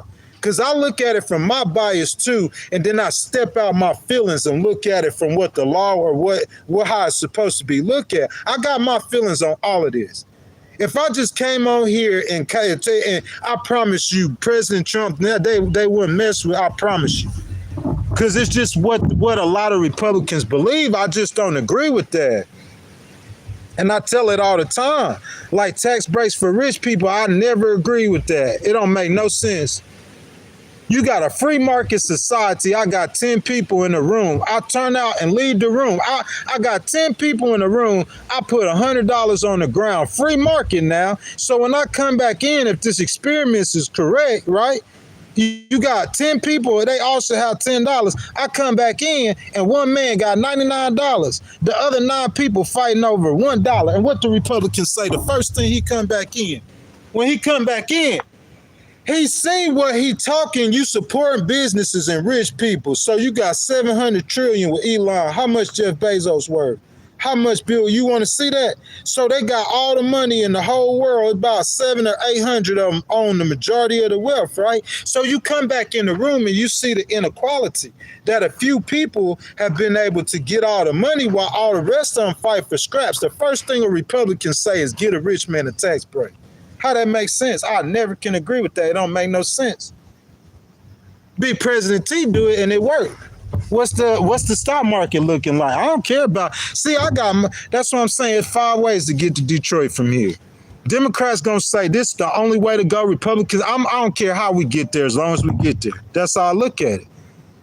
That's what I'm saying. I separate my feelings. If you ask me my feelings on I'm gonna put a tariff on the whole world at the same time. The whole world. NATO allies, Israel too. The whole world at the same time. You see what I'm saying? But if the stuff worked, if you done made $120 billion for the U.S. economy in 7 months, you slashing budgets, it look like it's working. It look better than last 8 months. As far as that goes, I'm going to just call it like it is. You know what I'm saying? Well, like we speak on stuff. We see kids in Gaza with their ribs showing. I don't know what BB doing, but whatever BB got going on, we not with that. Yeah, we stand with Israel, 10,000%. We believe Israel. Them people are the Hebrews. They the children of God, 10,000%. But at the same time, I stand with Israel. BB, I'm gonna open up my Bible, and God said over in the Old Testament, that's what y'all believe. This ain't Jesus. This the Old Testament. He said, if he see your enemy hungry, God said to feed him. But you over there starving the kids. And you supposed to be the leader of God's people. What you think God finna do to you? That's why you on trial for corruption, BB. I don't like that. You don't starve no kids. You don't do that. You kill the soldiers. You don't mess with the women and kids. You leave them alone. I thought we learned that a long time ago. You don't mess with the old people. You don't mess with no people who ain't trying to fight you. You only fight the ones trying to fight you, BB. But hey, that is what that is, y'all. I'm going to finish this real quick. That comes from somebody who support Israel. You know what I'm saying? What I understand BB's plight. He in a rough neighborhood. He's surrounded by people saying they're going to wipe him off the map. So you got to understand where he waking up these people hostile at him. He going to get hostile back. That's just the game, dude. It's survival. You want them people to come kick you out of Israel again, and it's going to take another 2,000 years for you to gather 10 million people from across the world to come back to this land. That's what you want? Nah, BB said he not having that, and I understand that. And the stuff is complicated, and you got to understand the complications of everything. But while you understanding that, BB, we can't have kids starving. It's about time to end that war. If you do it right, man, you can maintain power and everything. You just got to make some deals, BB, and do it right, man. But it's about time to end that, man. So President Trump, we see he getting tough on Ukraine, according to CNN. President Trump's comments Thursday come as the Kremlin has openly contradicted the White House plans for bilateral meetings between Russian President Vladimir Putin and Ukrainian President. Listen, I'm just finna say this, man. Who wanna roll some dice with me and bet on the number of years Vladimir got in power? I just showed you how I come up to the conclusion. Stalin, the greatest leader ever, and Vladimir is walking up on his time. So who want to roll some dice? Vladimir want to fight the whole world. Who want to roll some dice that his time is getting short?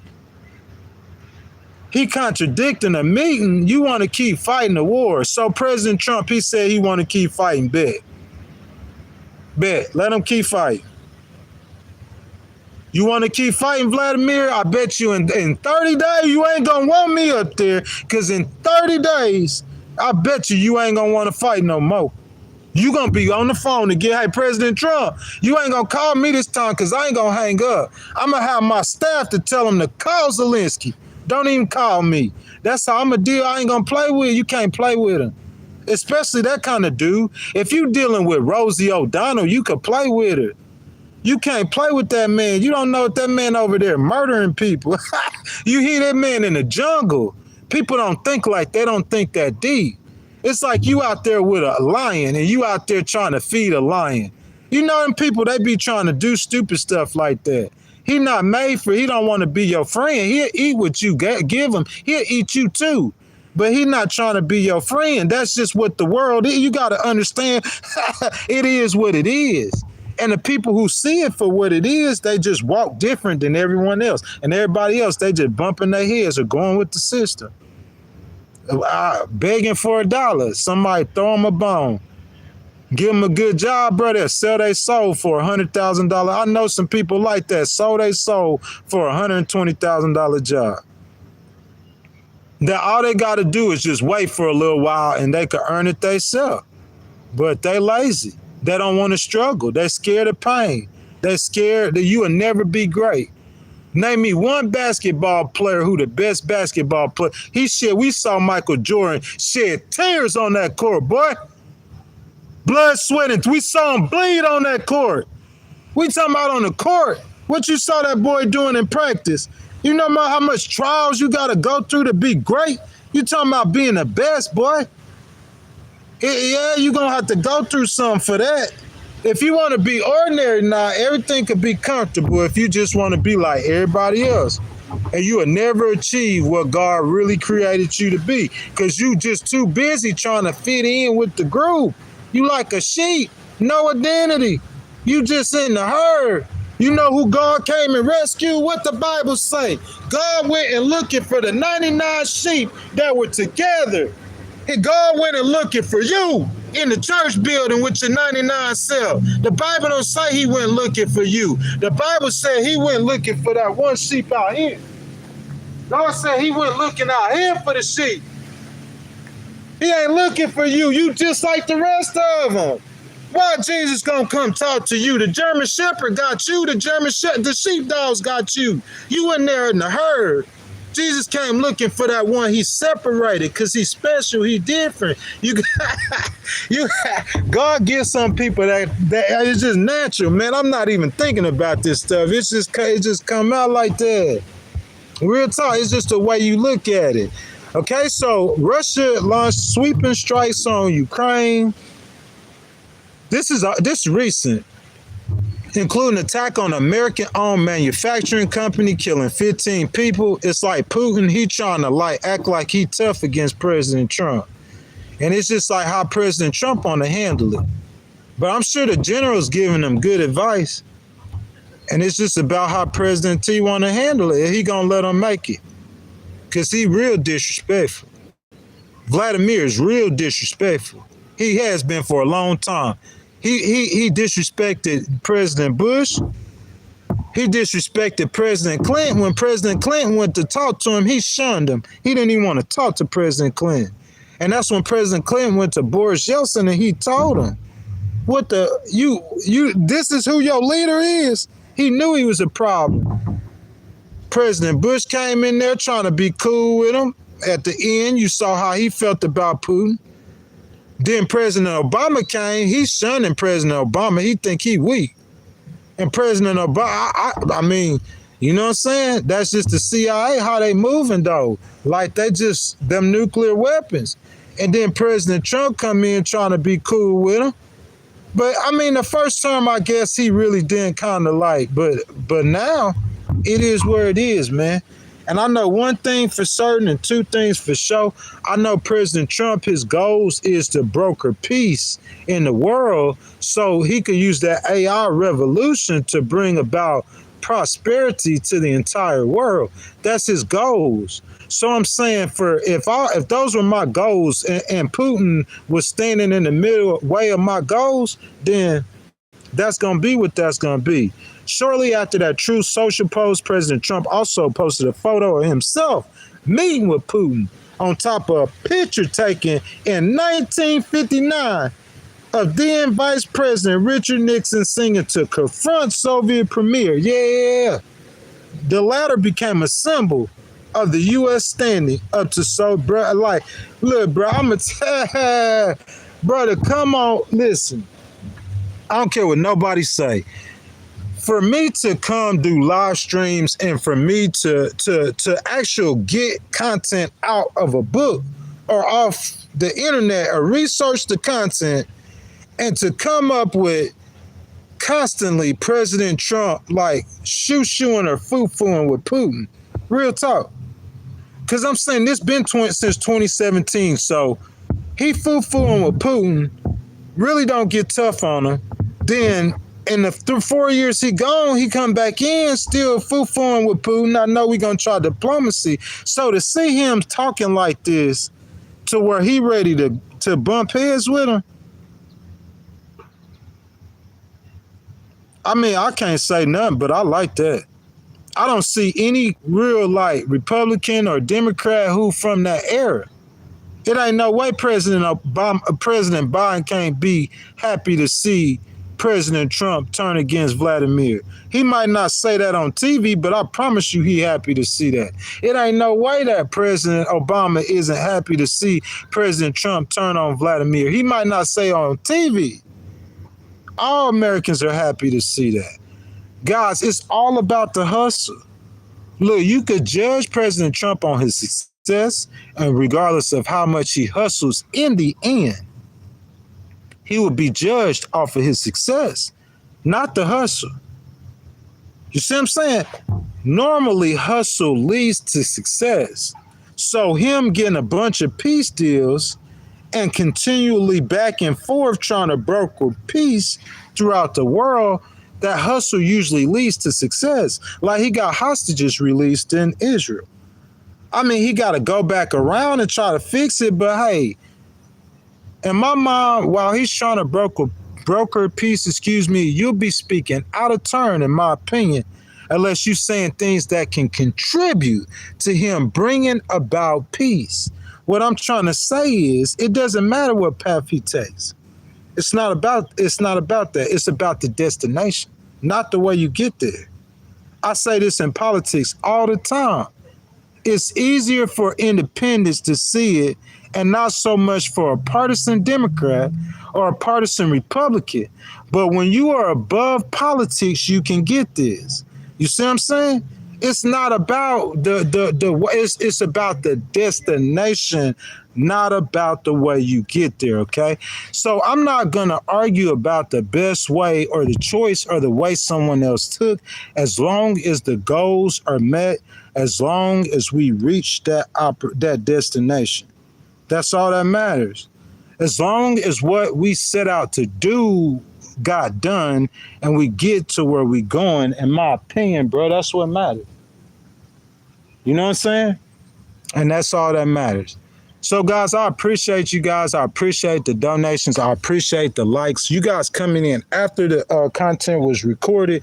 You guys, please like the video as well. If you guys will right now, y'all see your boy here, man. It been a minute, bro. Your boy need to definitely get that stuff. Hey, as you guys, as y'all come into the stream or y'all watch the content after I was pre-recorded, make sure y'all double tap that screen for your boy. Make sure y'all like the video. Make sure y'all have subscribed to the channel and have hit the notification bell. I'm trying to get down here for a second and see a couple of things you guys got to say. Long Life says the mental health of Americans have not been, well, we need to address that. Who's addressing that? That's the question. I mean, that's something that needs to be addressed, correct? That might be true. I think some people will argue like during COVID, like that time during COVID, you see what I'm saying? But I mean, that could be true, but I think that needs to be addressed, right? Long Life says the economic environment is like 2008. I'm trying to remember 2008, man. I have no idea. I don't even, that's like when you talking about the, with it being a financial crisis, bro? Like, but what happened after 2008, though? What's the economic environment today? That's life. You got to understand that, bro. Like, I do legal cases. I'm taking somebody to court, tell them they broke the law, and I'm trying to take money from them. They are not happy about that at all. And these people are rich and they got resources. That's a part of the game. You see what I'm saying? If you want to live comfortably and peace, without no kind of nothing, then go live the life that is comfortable, peace with no nothing. What I do is I take people, powerful people to court, and I accuse them of doing stuff and take money from them. That's part of the game. So if something is hard, like that just come with the territory. You gotta take the good and the bad, man. Yeah, you it's your mentality. You gonna be a crybaby or you gonna be a man? That's the only two choices you got. You gonna be a crybaby or a man. I'ma stand all 10. I could care less about nothing else. All 10. I'ma stand 20. It don't matter. Like, it's about what you believe, man, to me. Some people, money is their God. They could preach whatever they want to, but their actions, they care about money that much. So they live like that. I'm not finna bow no knee to nobody for no dollar. That's just me. You feel me? If he do wrong and he know he wrong and I done told you wrong 1,000 times and you are not no child, you 70 years old, then hey, that's gonna be what that's gonna be. It's consequences for that, man. You know what I'm saying? Both ways. For you, when you win a battle, you, and when you lose a battle, you. So, I mean, like, America's won battles, America's lost battles. 2008 was a bad time, but look at the economy now. That's life, man. You know what I'm saying? If you got a crybaby mentality, then you'll cry about stuff whenever you shouldn't be crying. You know what I'm saying? Supporting somebody that avoids them. Who's doing that, Adam? You see what I'm saying? Because like if somebody don't understand what is being said or is talking about, you know what I'm saying? Who's doing that?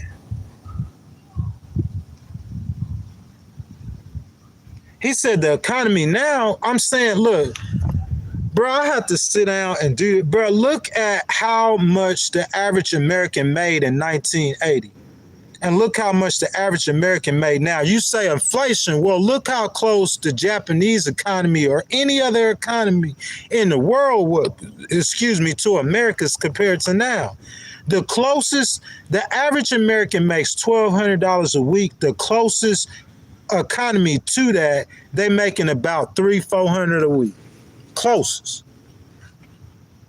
The discrepancy then grew by $900 a week. $900 a week. Yes, the Americans are, yeah, it's a big difference. I'm saying I don't understand that.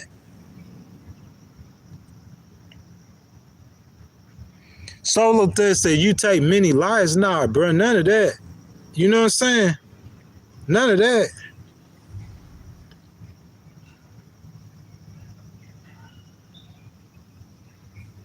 He said the rent is more expensive on average here. Yeah, and I know it's probably it probably gonna, like, gas might be more expensive in your town and it might not be in theirs. Rent might be more. We look at a national average. That's what I mean. You look at the nationwide average, and rent is slightly cheaper than it was before. Slightly.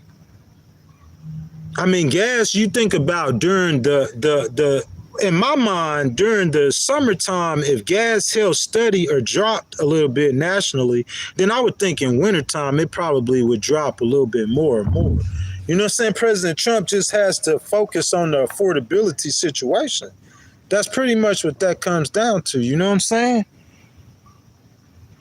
Solo Thud says, do I think someone's going to attack the United States? No, I don't think their interest is America. I think their interest is the countries that they're interested in. For Israel, Israel is, I mean, you know, not Israel, I'm sorry, Israel fighting against Hamas. But for China, they're interested in Taiwan. They're trying to expand their territories. That's what that is. That's what President Trump was doing. He was being facetious when he was saying Canada joined the United States. He's trying to say that that would be like America redrawing an international border. Well, that's what Russia is doing pretty much right now with Ukraine. That's why Putin is trying to get grab as much as that land as he can before a peace deal. That's his mission. He want to redraw that border. Well, that's what China wants to do with Taiwan too. So Russia and China, I don't think they're too focused on fighting their own conflicts or achieving their own goals to attack America. Plus, that would be asinine in my opinion. And then it's the way President Trump deals with those situations. He like talking to them like money. He like trying to like be cool, like he trying to be. Putin ain't thinking of it like that. President Trump is Putin's only friend on the world stage. The Europeans and the rest of them shun him. He know President Trump is his way back in. So it's just going to take a little bit of time to get it right. Y'all make sure y'all double tap the screen. If y'all have not already, subscribe to the channel. Hit the notification bell, man. I'm going to take a few minutes, man. We're going to go ahead in the stream, man, and get on up out of here.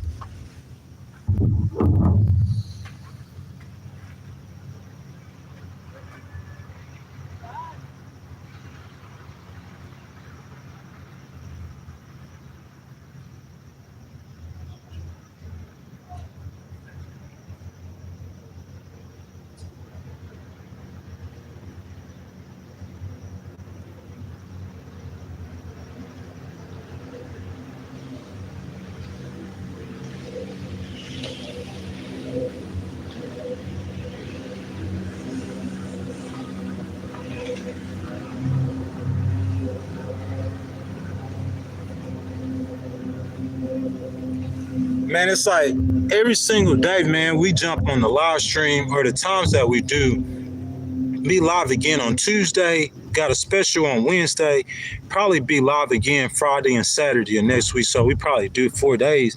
Every time we jump on the live stream and do the stream, man, like, you know what I'm saying? Like, I mean, I don't know. It's not too much I really can say besides that. You know, I try to deliver content, great analysis, man. You know what I'm saying? Somebody said something about, I mean, for someone to tell me that the analysis that I'm giving, people are just using that for their advantage. They're taking advantage of me to think. I'm talking about, you see what I'm talking about on a national level.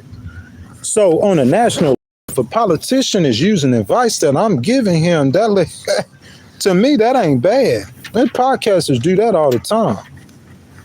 You know what I'm saying? Like, there's plenty of MAGA podcasters that give advice, and President Trump listens or do not listens to the advice that they give. It's legacy media people that are running the government right now, some of them. You see what I'm saying? So for somebody to say that this man or any national politician will or will not listen to something that I'm telling them as advice, bro, I look at that as a blessing. You know what I'm saying? Like, I understand that I've come to a place of knowledge or come to a place of extreme wisdom in my life, and I'm humbled by that. You know what I'm saying? But over time, regardless of how people feel about me, there's a wealth of knowledge and wisdom that I have that you can't take. You're not going to be able to steal this knowledge and wisdom. So for someone to be able to, for me in my mind to know that they could use the knowledge or wisdom that I give them, to me, man, that is awesome, man. That's amazing. You know what I'm saying? And to me, that just tells me, past this president into next presidents, you know what I'm saying, at 50 or 60 years old, God willing, you know, I'm going to be living a life I want to live, man. I'm going to be litigating cases, starting my own business doing it, and I'm going to be giving political advice to candidates, running political strategy and campaigns. You know what I'm saying? So for me to come in this game a year ago and you saying a year, I'm doing a vertical live feed, bro. And you saying in a year from a vertical live feed that a national politician is listening to something that I'm saying on a vertical live feed on you, that on vertical don't matter. But I'm just saying on YouTube, bro, like, and I study politics, that's saying I got a bright future. I don't look at that as me being used, especially if I'm giving the best advice and advice to help my nation. Why wouldn't I want to do that? I don't care. There ain't nothing about no personal, no feelings. This ain't got nothing to do with feelings. This got something to do with truth. And I just look at stuff from different perspectives, man. But I'm humbled by the idea that somebody would say that a national politician would use me for advice. You see what I'm saying? Because that just lets they know that I know. I know I'm aware, and I know I could tell them how A, B, and C. But me being a leader, I don't think that's what God's. My mission is to be on the leader's ear, to advise. That's why I'm in the law. That's what I'm doing, advising. You know what I'm saying? That's what lawyers do. They advise clients. It's just that I do different kind of cases. I'm on a different kind of mission. But me giving, I study politics too. So me giving advice, that's like a future business endeavor. If today a national politician is using it for his gain, and I'm not making nothing from it, bro, I'm just warming up from it. You got his perspective. Y'all appreciate the time that y'all taking to come out, man, and check out the stream. You know what I'm saying? Like, guys, y'all know I've been on tour, man. This day number 38. You know what I'm saying? I had a situation, man, to where I kind of had to do this, man, but it don't matter. I'm out here, man. You feel what I'm saying? And since I've been out here, man, you know what I'm saying? I just been bringing y'all great content, great analysis. Man, there's times that we get into life where we have situations where things are bigger than us. And I get into them times all the time in my life. I'm in one right now. You know what I do? I lay that problem down at the feet of Jesus. That's how I deal with it. You know what I'm saying? I'm going to stand 10 on everything I believe, man. I'm going to lay it at the feet of Jesus. I want to tell y'all a story, man, but I'm not going to be petty, man. You know what I'm saying? I'm not trying to put nobody down. I'm not trying to embarrass nobody. You hear me? Anytime I have a problem, man, it's bigger than me. I put it at the feet of Jesus, man. You know what I'm saying? And I'm talking about, you talking about a strong, bro. People that know me, I'm dog strong, boy. Mentally, physically, everything. Emotionally. You know what I'm saying? I cry like a baby doll when it come to God and still get up and do something. Real talk, though. Hey, but anytime I got a problem that's bigger than me, bro, I lay it at the feet of Jesus. Every time. Put it at God's feet. And I turn around and walk away. We have a problem. Somebody said a problem with mental health in America. We do, and we need to fight. Not only fight to help the people, bro, that's so tight. The wake off the water, man. Them waves rushing in. You know what I'm saying? Not only the fight to combat mental health, but we also need to fight to protect and defend the laws that protect those kind of people as well. It's both sides. And I mean, if you work both sides, you could get a better result or a better solution. And I think resolution, that's what we're trying to do in America. We just trying to come up with better results and better resolutions. You know what I'm saying? Besides the people who just trying to get some money. You know what I'm saying? Man, yeah, water is the essence of life. I'm a pen Willie Hall before I get up out of here. Man, water is the essence of life. You see what I'm saying? The majority of the water on the majority of Earth is made up of water. The majority of your body is made up of water. You need water to live. Water has healing properties. You see what I'm saying? This is studied. This is proven facts. So I love water, man. I love chilling by the water. I love everything about the water. You know what I'm saying? Most definitely. Man, that's my time, though. Like I said, when I get in something bigger than me, man, I put it at God's feet. You know what I'm saying? That's how I deal with it, man. I'm going to just lay it at God's feet, and I'm going to turn around and walk away. You know what I'm saying? If I get in a situation to where, you know what I'm saying, I feel like, you know, my mental, if it's affected me mentally, then mentally what I do is that I pray. When I wake up every day, I'm thankful. That's why it's hard for me to be in a situation to where, like, I don't know, like I'm down bad or depressed, because depression is something that I've battled with, or like having a mood disorder. But if you wake up thankful, it's hard to be thankful. It's hard to be sad or depressed if you're thankful. If you recognize the things that you've been through and the things that you've accomplished, for me personally, that's a Miller Ray legal. It changed my life. You can ask the people that know me. It made me a different person. The guys, the older guys who spent time trying to raise me and stuff and you know what I'm saying, teach me things. They say that I learned how to fight, and I guess that's what it is. But in my mind, I've always been the same person. But with that business, though, it just changed my mentality and my perspective, and that's everything in life. But regardless of what's going on, man, when I wake up in the morning, like I'm saying, bro, I'm just thankful. I just thank God for everything, the good and the bad. You can't take the good without the bad. You will never be great. You'll be mediocre. I wasn't striving to be mediocre. That wasn't my intention. It never was my intentions for day one to be mediocre. Not one time did I strive to be mediocre. I strive to be different. That's what my intentions was, to be different. I'm trying to think about how I say it, man. That was my whole life goals, my life intentions, my life everything was to not be like everybody else. You know what I'm saying? And if you want to be different, or if you want to be great, like I said, bro, people don't understand, bro. They see Michael Jordan on the court, but he played long enough. And whatever you see on the court, you know he did more in the gym in practice, but we seen him cry on that basketball court. Tears of joy and tears of pain. We see him sweat on that basketball court. We see him bleed on that basketball court. He laid it all on the line. You can't not, you only do a little bit of sweat and then you ready to quit. You a little bit of blood and then you see blood, you out. You don't want to shed no tears, don't want to feel no pain. Then this is what we going to do. We going to get you $150,000 house. We going to get you a couple of nice cars, and some people, they content or satisfied with that. That's not what I wanted to do. I wanted to give advice to people who who run this country. That's what I wanted to do. That's why I study political science. What's the point? What's the point of doing that? So if you could tell me one politician that I could come on this podcast and say something and they've used that, then I'm well on the way to where I'm trying to get to. Cause that's how I do it. I start my own stuff. I never work for an attorney. I be a attorney that is a $1 trillion corporation. Never worked for one. Not once in my whole life.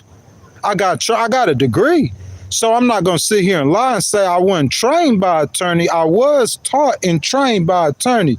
And then I turned away from that for 8 years after I got the degree before I litigated one case. And it took that judge who was on that case who had to retrain me again.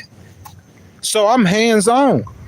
Bro, I ain't gonna lie, I got an attorney right now. If I don't know how to do this document or I don't understand how that law is interpreted in Texas, I could pick him up at any time and he'll give me advice for free. I know attorneys like that. But what I'm saying, I never went and sat under attorney and he taught me like every other lawyer have to do. I never did that.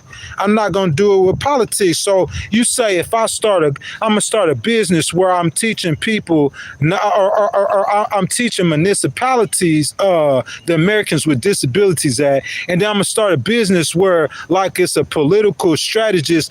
Like I'm saying, for me, I don't have to go work for nobody for them politicians to know who I am and to know that I could get that advice that's successful.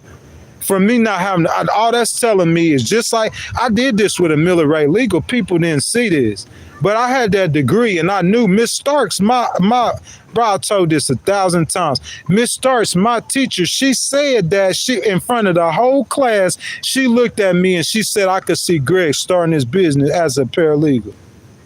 And what I'm saying, in my mind, before 2022 came and I did my first case, I had that vision. Because I'm 60 years old, I'm not finna be doing the work I did in the warehouse or cooking. So I knew I was going to have to do something different. So I had that vision I was going to get to this. So I'm saying I got a vision right now of me like running a whole political campaign. I got a vision of that to the point to where I went and worked for VP Harris because I got that vision. I had voices from on that side. They were saying, come on. No, you got a degree. We know you know what you're talking about. I just didn't know how I was going to work for a campaign. And it wasn't enough time. I only had a couple days. But that was like, come on. You see what I'm saying? So for me to know, even if I ain't making no money off of it, I know that is there. and it's known, then that's the same thing with a military legal. That's better than a military legal.